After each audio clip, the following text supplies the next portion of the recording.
السلام علیکم ناظرین۔ کوفہ کی گلیوں میں ایک ننھا سا بچہ کھیلتا تھا۔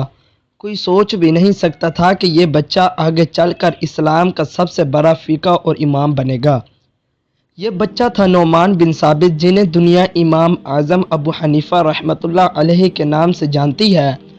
ان کے والد ثابت ایک نیک دل اور دیانتدار تاجر تھے، اور ان کے بارے میں روایت ہے کہ حضرت علی کرم اللہ وجہہ الکریم نے ان کے لیے دعا فرمائی تھی کہ اللہ تمہاری نسل میں دین کا بڑا خادم پیدا کرے۔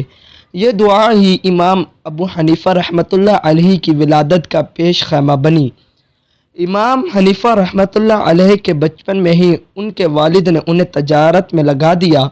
وہ ریشم اور کپڑے کا کاروبار کرتے تھے، لیکن اللہ نے ان کے دل میں علم کی ایسی پیاس ڈالی تھی کہ جب وہ کسی عالم کو دیکھتے تو ان کے قریب ہو جاتے اور سوالات کرتے۔ ایک دن ایک بزرگ نے انہیں دیکھا اور کہا، اے نوجوان، تمہارے اندر علم کا نور جھلک رہا ہے، تمہیں چاہیے کہ علم حاصل کرو۔ یہ جملہ ان کے دل پر ایسا لگا جیسے آگ بھڑک گئی ہو۔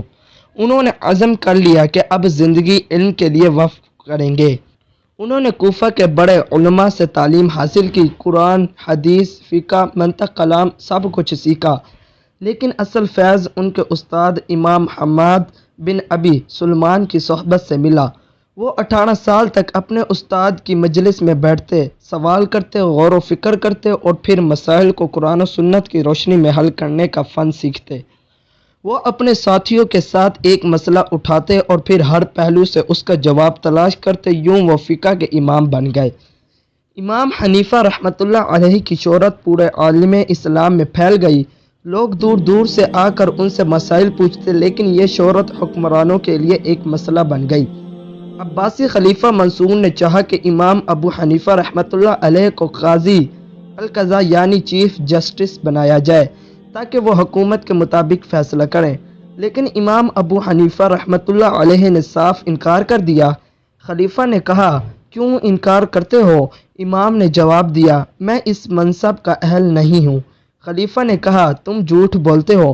امام نے کہا، اگر میں جھوٹا ہوں تو جھوٹا شخص قاضی کیسے ہو سکتا ہے، اور اگر میں سچا ہوں تو میں نے خود کہا کہ اہل نہیں۔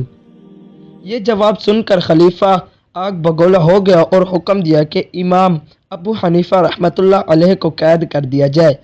قید کی سختیوں کے باوجود امام ابو حنیفہ کا حوصلہ ٹوٹا نہیں۔ وہ جیل میں بھی شاگردوں کو پڑھاتے رہے، کہتے کہ جیل کے در و دیوار بھی ان کے درس سے گونجتے تھے۔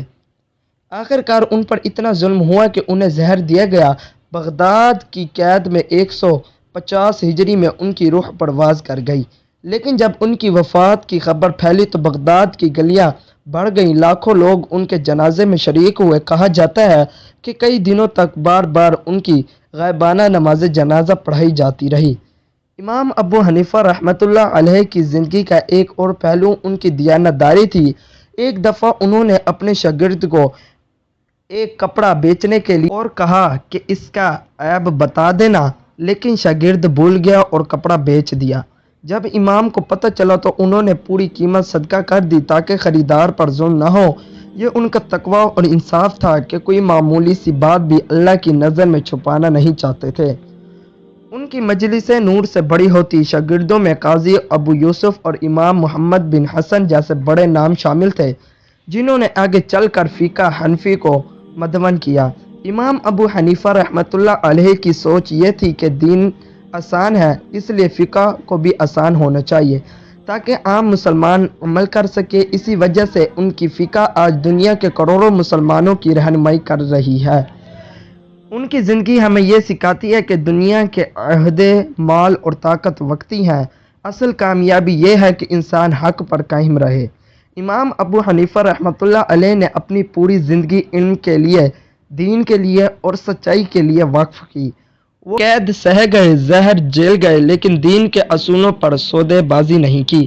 یہی وجہ ہے کہ تاریخ انہیں امام اعظم کے لقب سے یاد کرتی ہے۔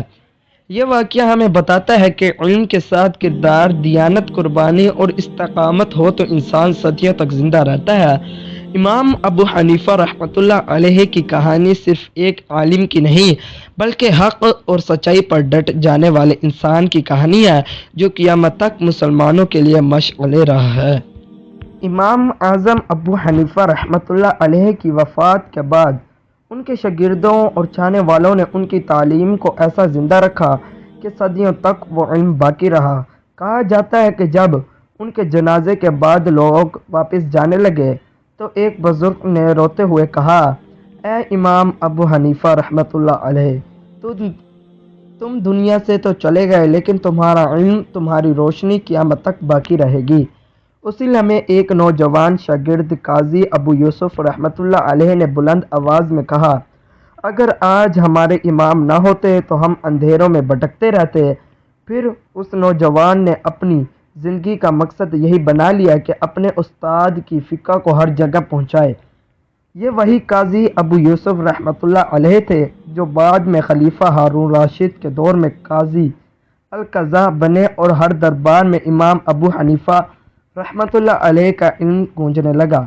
یوں امام اعظم ابو حنیفہ رحمۃ اللہ علیہ کا فیضان مرنے کے بعد بھی دنیا کو منور کرتا رہا۔ یہ تھا امام اعظم ابو حنیفہ رحمۃ اللہ علیہ کا واقعہ کہ انہوں نے کس طرح دین کی خدمت کی۔ انہوں نے حکمرانی کو چھوڑ دیا، جیل کی سزائیں بھگتیں اور ان کو پھر زہر دے کے مار دیا گیا۔ یہ تھا امام اعظم ابو حنیفہ کا واقعہ۔ ویڈیو اچھی لگی ہو تو ہمارے چینل کو سبسکرائب کر لیں۔ اللہ حافظ۔